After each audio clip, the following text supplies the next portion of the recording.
회사 후배에게서 들었던 이야기입니다. 후배 입장에서 이야기하도록 하겠습니다. 어느 날부터 특정 인물이 나오는 꿈을 꾸게 되었습니다. 꿈의 내용은 너무도 평범한 것이었는데요. 어떤 장면에서도 저는 왠지 모르는 남자와 함께 있는 겁니다. 나오는 남자는 항상 같은 인물로 상쾌한 미소가 잘 어울리는 잘생긴 남자였습니다. 꿈속에서 그 남자와 저는 아주 가까운 사이 같아서 어느 날은 이자카야에 서로 마주 앉아 맥주잔을 한 손에 들고 담소를 나누고 있거나 또 어느 날은 TV 앞에 나란히 앉아 같이 게임을 하거나 하는 특별한 관계가 있는 것 같았습니다. 하지만 그건 어디까지나 잠잘 때 일어나는 일로 저는 현실에서 그 남자를 만난 적도 모습을 본 적도 없습니다. 꿈은 기억의 정리라고들 하는데요. 제 경험의 한 구석에 있을 법한 그저 거리에서 스쳐 지나갔을 뿐인 사람이 나오는 경우도 있겠죠. 혹은 지금까지 자신이 봐왔던 사람들의 얼굴이 합성되어 자신의 이상인 인물을 만들어내는 것뿐일지도 모를 일입니다. 그러나 꿈에 사람이 나올 때는 반드시 그 남자라고 해도 좋을 만큼의 빈도로 제 꿈에 나타나는 그 남자. 꿈속에서 항상 저에게 즐겁게 웃어주는 이성이기도 하고 존재하는지도 모를 그 남자에게 저는 약간의 호의조차 품게 되었습니다. 그것뿐이라면 그저 제 망상에 불과하겠지만 그렇지는 않았던 겁니다. 꿈을 꾸기 시작한 시기와 정확히 같은 무렵에 저는 새로 발견한 카페가 마음에 들어 한 달에 몇 번 정도는 그곳을 방문했습니다. 언제나 이 소파 자리에 앉아 커피가 오기를 기다리던 때입니다. 시야에 들어온 남자의 모습에 저는 저도 모르게 소리를 지를 뻔했습니다. 조용한 걸음으로 시선을 여기저기 돌리는 남자. 시선이 밑을 향해 있는 모습으로 기다리는 사람을 찾는다기보다도 자리를 정하지 못해 헤매는 것처럼 보였습니다. 그 남자의 얼굴은 꿈에서 몇 번이나 봤던 남자의 얼굴과 판박이었습니다. 남자는 잠시 헤매더니 테이블석에 앉았습니다. 제가 앉아있는 위치에서 딱 옆 얼굴이 보이는 것도 있어 저는 날라좋은 커피를 마실 때마다 힐끗대며 남자의 모습을 꿈속에서 봤던 모습과 대조하고 있었습니다. 거리는 떨어져 있었는데 언젠가 게임을 하면서 본 옆모습이 바로 지금 보이는 그의 얼굴과 일치했습니다. 뻔한 표현입니다만 이건 운명이다 생각했습니다. 나중에 냉정히 생각해보니 기분 나쁘게 생각돼도 어쩔 수 없었을지도 모릅니다. 그렇지만 인생에서 좀처럼 겪을 수 없는 사건에 흥분한 저는 그 남자에게 스스로 말을 걸었던 겁니다. 꿈에서 만나지 않았나요? 라니? 처음엔 헌팅인 줄 알았어요. 몇 번의 대화에서 처음으로 저를 만났을 때의 일을 되돌아보았을 때 그는 그렇게 말했습니다. 저 자신은 구체적으로 뭐라고 말을 걸었는지 기억나지 않는데 제일 최근에 꿨던 꿈의 에피소드를 이야기했던 것, 그리고 그가 저의 엉뚱한 말에 싫은 내색 없이 대응해 준 것은 기억합니다. 자기 이름을 K라고 한 그 남자. K씨와 제가 친해지게 된 것은 이유가 있습니다. 결론적으로 K씨는 제 꿈에 나왔던 그 사람은 아니었습니다. 꿈속의 등장인물에 대해 본인인지 아닌지를 논의한다는 게 우습다는 생각도 듭니다만 K씨에게는 그렇게 주장하는 배경이 있었습니다. 제 꿈에 나왔던 건 자기가 아닌 동생은 아닐까 그렇게 말했던 겁니다. K씨에게는 쌍둥이 남동생이 있다는 겁니다. 일란성 쌍둥이로 얼굴도 아주 똑같고 자주 헷갈리기도 한다고 했습니다. 그리고 배경은 그것뿐만은 아니라고 K씨는 말했습니다. 동생은 지금 실종 상태입니다. 몇 달 전부터 연락이 닿지 않게 됐고 걱정이 된 K씨가 시골에서 나와 동생을 찾던 중 저와 만났다는 것이었습니다. 경찰에 신고했는데도 진전이 없었고 자기 스스로 발품이나 SNS를 이용해 동생의 정보를 모으고 있다고 알려주었습니다. 그럴 때 내게 말을 걸어준 겁니다. 이건 내게 있어서도 운명이라고 생각되네요. 저는 K씨에게서 꿈의 내용을 알려줬으면 한다는 부탁을 받았습니다. 그쪽 꿈에 나오는 게 만약 동생이라고 한다면 그건 어떤 메시지일지도 몰라요. 라고 하는 것입니다. 예상치 못한 의뢰에 저는 당황했습니다. 제가 평소 꾸는 꿈은 실종 등의 불안한 사건과는 어떻게 봐도 연결되지 않는 평화로운 일상의 꿈뿐이기 때문입니다. 그렇지만 K씨는 상관하지 않았습니다. 사소한 정보라도 좋으니 동생에 대해 알고 싶은 그런 간절한 마음이 K씨의 표정과 목소리로 전해져와 저는 알겠다고 했습니다. 꿈속에서 항상 보던 실제 본인을 만나고 싶다는 기분도 조금은 가지고 있었던 것 같습니다. 그 후 우리는 정기적으로 카페에서 만나 제가 꾼 꿈의 내용과 K씨 동생 수사의 진전을 서로 공유하는 기회를 만들었습니다. 원래 시골에 살던 K씨는 이 근처의 토박이들이나 지인 등의 도움도 없는 것 같아 동생을 찾는 일은 난항에 빠진 것 같았습니다. 한편 저는 여전히 꿈을 계속해서 꾸었고 공유하는 내용은 제가 꾼 꿈의 내용이 메인이 되었습니다. 그저께 영화관에서 같이 영화를 보는 꿈을 꿨어요. 영화라고요? 네. 저는 평소처럼 꿨던 꿈의 내용을 K씨에게 대충 설명했습니다. 영화관이 있는 곳이나 영화 제목은 유감스럽게도 알 수 없었습니다만 주연 배우는 기억이 났습니다. 배우의 이름을 말했더니 K씨가 스마트폰으로 검색을 시작했습니다. 혹시 이 영화일까요? K씨가 보여준 어느 영화의 홈페이지에는 꿈에서 봤던 것과 똑같은 얼굴의 출연진들이 나와 있었습니다. 아마 이 영화 같아요. 라고 대답하면서 저는 그 화면을 보고 다른 생각이 났습니다. 이 영화 지금도 상영되고 있을까? 홈페이지에 있는 영화 개봉일은 지금부터 3개월 이상 전. 대히트 작품이라면 몇 달에 걸쳐 상영되는 경우는 있습니다만 그 정도로 반향이 큰 영화라면 꿈을 꾼 시점에서 영화 제목이 나왔을 듯 싶습니다. 실제로 부근 영화관의 사이트를 확인해 본 결과 상영은 이미 종료되어 있는 것 같았습니다. 제가 본 건 동생분의 현재 모습이 아니고 과거의 모습일지도 모르겠어요. K씨도 저와 같은 가설을 도출하고 있는 것 같았습니다. 제 꿈이 동생의 행방을 쫓는 실마리가 되고 있다는 것으로 저는 꿨던 꿈에서 가능한 한 정보를 얻으려고 노력했습니다. 그래서 다시 꿈속에서 새로운 것을 발견했던 겁니다. 그날 꿈은 전철에 타서 어딘가로 향하고 있는 것 같았습니다. 아니면 어디서 돌아오는 길이었을지도 모르겠네요. 저와 그는 자리에 나란히 앉아 손을 잡고 있었습니다. 현실적인 감촉은 없었습니다만 제 오른손과 그의 왼손은 서로 꼭 붙잡고 있었고 그의 무릎 위에 놓여 있었습니다. 그의 왼손목에 작은 점 2개가 나란히 있던 게 인상적이었습니다.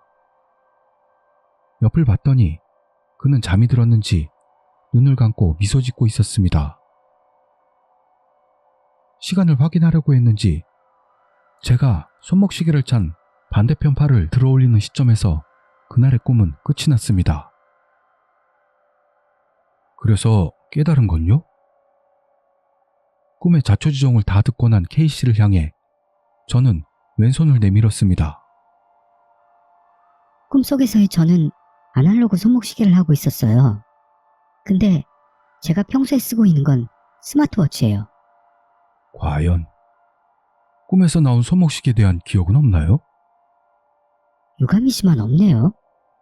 시계는 K씨가 지금 차고 있는 것과 같은 금속 시계줄이었는데 저는 그런 시계는 없어요.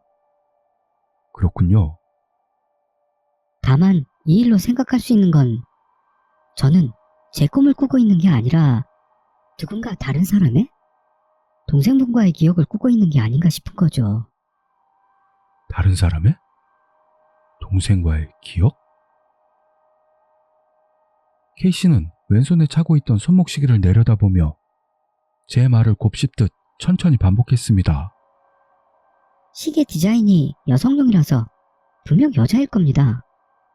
동생분 누군가와 사귀고 계시지 않았을까요? 동생에게 여친이라고요?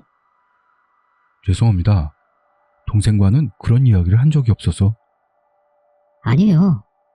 저도 단순히 가능성으로 제시하는 것뿐이니까 가설 중 하나라고 생각해 주세요. 고맙습니다. 저도 그런 사람이 있는지 찾아보겠습니다. 이 여자의 존재가 동생의 행방을 쥐는 열쇠가 되는 건 아닐까. K씨에게는 가능성의 하나라고 말했지만 제 속에서는 그런 근거 없는 확신이 서고 있었습니다.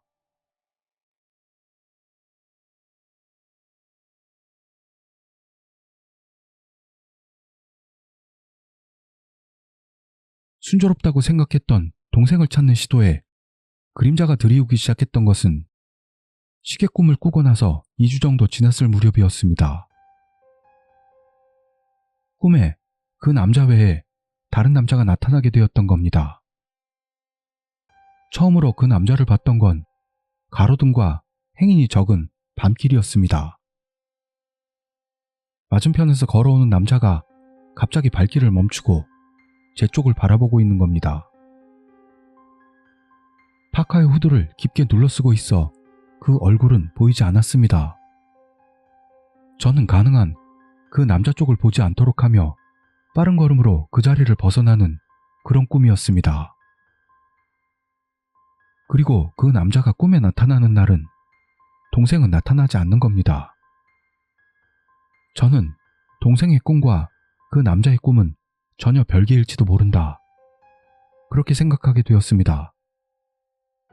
그래서 K씨에게 동생의 꿈을 꾸지 않게 되었다고 밝혔을 때 그래도 괜찮으니까 꿈의 내용을 말해줬으면 한다고 해서 상당히 놀랐습니다. 아직 동생과 남자가 만나지 못했으나 앞으로 접점을 가질 가능성도 상정할 수 있습니다. 그리고 항상 그쪽에게 협조를 받고 있으니까요. 만약 내가 꿈 이야기를 듣는 것으로 그쪽 마음이 가벼워진다면 참지 말고 이야기해 주십시오. 보기만 해도 기분 좋은 꿈은 아니라서 K씨의 마음 씀씀이는 저에게 있어 고마울 따름이었습니다. 이 꿈도 앞으로 어떤 도움이 된다면 생각하고 저는 남자의 꿈을 포함해 꿈 내용을 K씨와 계속 공유했습니다. 왠지 최근에 동생분의 꿈을 꾸는 횟수가 적어지는 것 같아서 죄송합니다. 사과는 하지 말아주세요. 그 남자 꿈을 꾸는 괴로움도 있을 거 아닙니까? 솔직히 동생분이 아닌 남자가 나오는 꿈은 항상 똑같은 전개로 섬뜩해서요.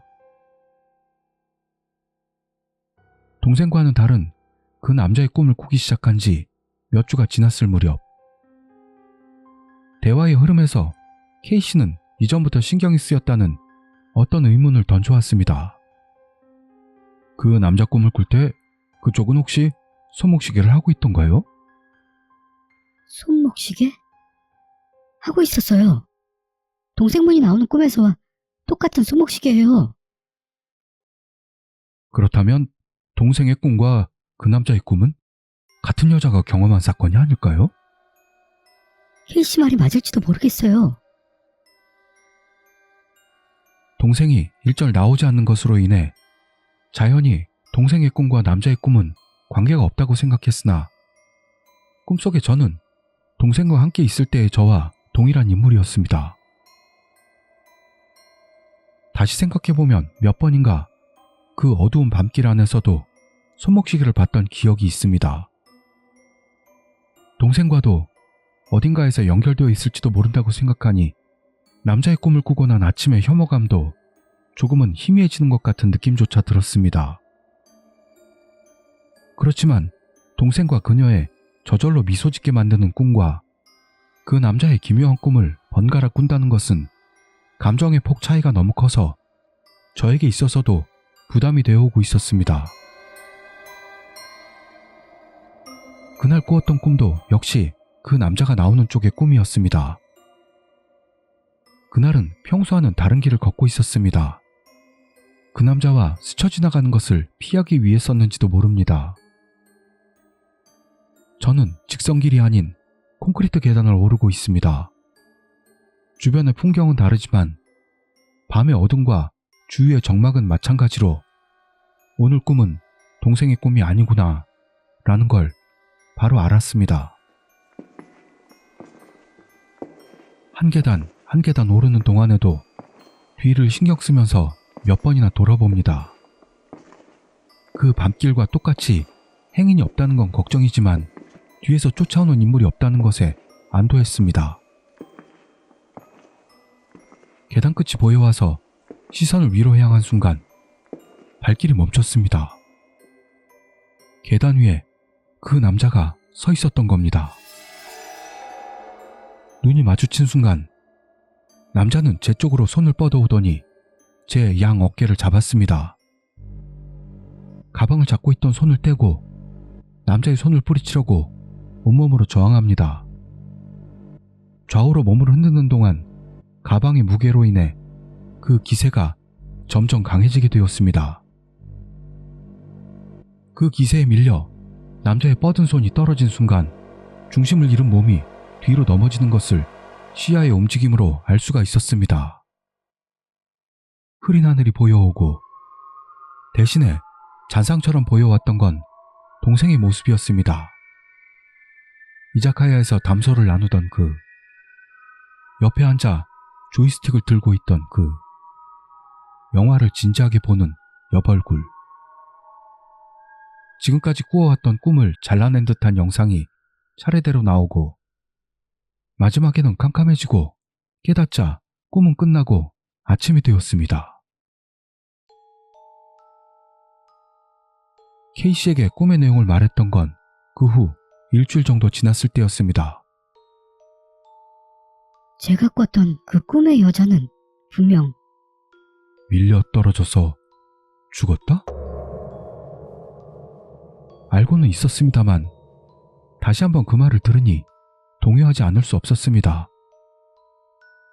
이야기를 마치고 바짝 마른 목을 축이려고 해도 컵을 든 손이 떨립니다. 억지로 컵을 들어 올리려던 탓에 커피를 쏟아버린 저에게 K씨는 침착하게 점원을 불러주었습니다. 꿈이라고는 하지만 괴로운 경험을 하게 해서 미안합니다. 저야말로 동생분을 찾는데 도움이 되기는커녕 K씨에게까지 좋지 않은 사실을 공유하게 되어 정말 죄송하기 이를 데 없습니다. 쏟아진 커피는 K씨의 팔까지 흘러가 버린 것 같았습니다. K씨는 손목시계를 풀고 냅킨 위에 올려놓은 뒤 점원에게서 받은 물수건으로 유유히 테이블을 닦아갑니다. 손이 떨린 탓에 아무것도 할 수 없는 저는 K씨의 왼손목에 나란히 늘어선 작은 점들을 멍하니 바라볼 뿐이었습니다. 그동안에도 K씨는 저에게 부드러운 어조로 말을 걸어주었습니다. 이런 말은 좀 그렇긴 하지만 그 꿈 덕분에 동생을 조금 더 알게 된 것 같습니다. 그건 왜죠? 동생은 여친을 잃고 희망도 잃고 어딘가에서 방황하고 있을지도 모릅니다. 돌이켜봐도 제가 꾼 꿈속에서의 동생은 언제나 즐거워 보였습니다. 소중한 사람을 갑자기 잃었다고 한다면 누구라도 연락을 끊고 싶은 기분이 드는 것도 부자연스럽지 않다는 생각이 들었습니다. 짐작 가는 게 생겼으니 조만간 그곳을 알아보겠습니다. 그날 헤어질 때 그렇게 말한 K씨의 표정은 어딘지 모르게 확신에 차이는 것처럼 보였습니다. 그리고 그 후로 K씨와는 연락이 닿지 않게 되었습니다. 한동안은 동생을 찾다가 뭔가 사건에 휘말린 건 아닌가, 아니면 그 꿈의 내용을 이야기했을 때 카페에서 실수가 있었던 건 아닐까 생각하며 괴로웠습니다만 결론은 나오지 않았습니다. 그리고 이건 어렴풋이 예감하고 있던 이름이다만 모르는 사람이 나오는 그 꿈도 꾸지 않게 되었습니다. 좋아하던 그 카페도 왠지 들어가기가 껄끄러워져 근처에 가는 걸 피하게 되었을 무렵, 그 카페 근처에서 살인사건이 일어났다는 걸 인터넷 뉴스를 보고 알았습니다. 당시 다른 지역에서 대규모 사고가 일어나서 뉴스 등에서는 사고 특집만이 편성되었기 때문에 크게 보도되지는 못했습니다. 기사 내용은 남자가 남자를 살해, 배경은 여자를 둘러싼 치정이었다고 생각된다는 간소한 기사였습니다. 피해자의 이름에도 용의자의 이름에도 K라고 하는 이름은 없고 얼굴 사진도 실려있지 않았기 때문에 그게 이 일련의 사건과 관련이 있는지 어떤지는 그냥 수수께끼입니다. 거기까지 이야기를 마친 후배는 커피를 한 모금 마시고 조용히 한숨을 쉬었습니다. 그리고 잠깐 뜸을 들이다가 다시 입을 열었습니다. 다만 제가 카페에서 정기적으로 만났던 K씨가 쌍둥이 형이 아니란 건 확실해요. 마지막으로 K씨와 만나서 꿈 이야기를 했던 그날, 저는 K씨가 손목에 묻은 마실 것을 닦기 위해 손목시계를 벗었던 것을 보고 있었어요. K씨의 왼손목에도 꿈에서 봤던 것과 똑같은 검은 점들이 있었기 때문이죠. 쌍둥이라서 그렇다고 당시엔 외형이 같은 것에 별다른 의문을 품지는 않았어요. 그런데 후천적으로 생기는 점이라는 게 아무리 쌍둥이라고 해도 같은 곳에 생긴다고 할 수는 없어요. 그게 같은 위치에 두 개가 똑같이 늘어서서 존재하고 있었어요. 그걸 깨닫고부터 여러 가지 기억을 더듬다가 깜짝 놀랐죠. K씨가 동생과 쌍둥이라는 근거는 K씨 자신이 말한 것 말고는 아무것도 없었던 거예요. 에? 잠깐만. 하고 저는 저도 모르게 후배의 말을 막았습니다. 그럼 형이라고 했던 사람이 사실은 꿈속에 나왔던 좋아했던 남자 본인이었다는 거야? 저는 그런 게 아닐까 생각하고 있어요. 하지만 쌍둥이라고 거짓말을 칠 이유를 모르겠는데? 여친의 죽음의 진상을 알고 싶었던 건 아닐까요? 후배는 담담히 계속합니다. 인터넷 뉴스라는 게 한 기사를 보면 관련된 다른 뉴스가 나오잖아요. 카페 근처의 살인사건 기사를 볼 때 관련 기사에 반년 정도 전 기사가 나왔어요. 내용은 카페에서 일하던 여성이 추락사했다 라는 것으로요.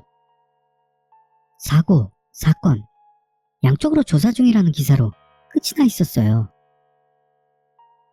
그 기사에 연결된 보도는 조사에도 찾을 수 없었다고 후배는 말했습니다.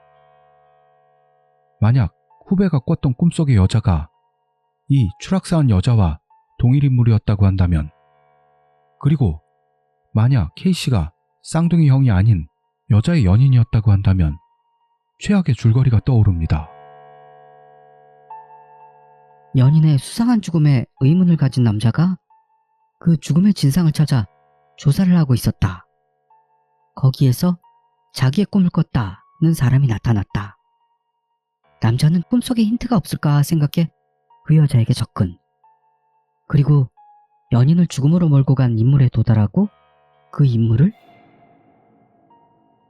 살인사건 뉴스 기사에는 K씨라는 이름은 없었어요. 하지만 쌍둥이가 아니라는 걸 저한테 숨겼다면 그 이름은 가명일 수도 있겠죠. 모두가 단순한 억측이에요 라고 담담한 어조로 이야기를 마친 후배의 표정이 어딘가 슬픈 듯한 것만이 억측이 아닌 확실한 것처럼 느껴졌던 그런 이야기였습니다.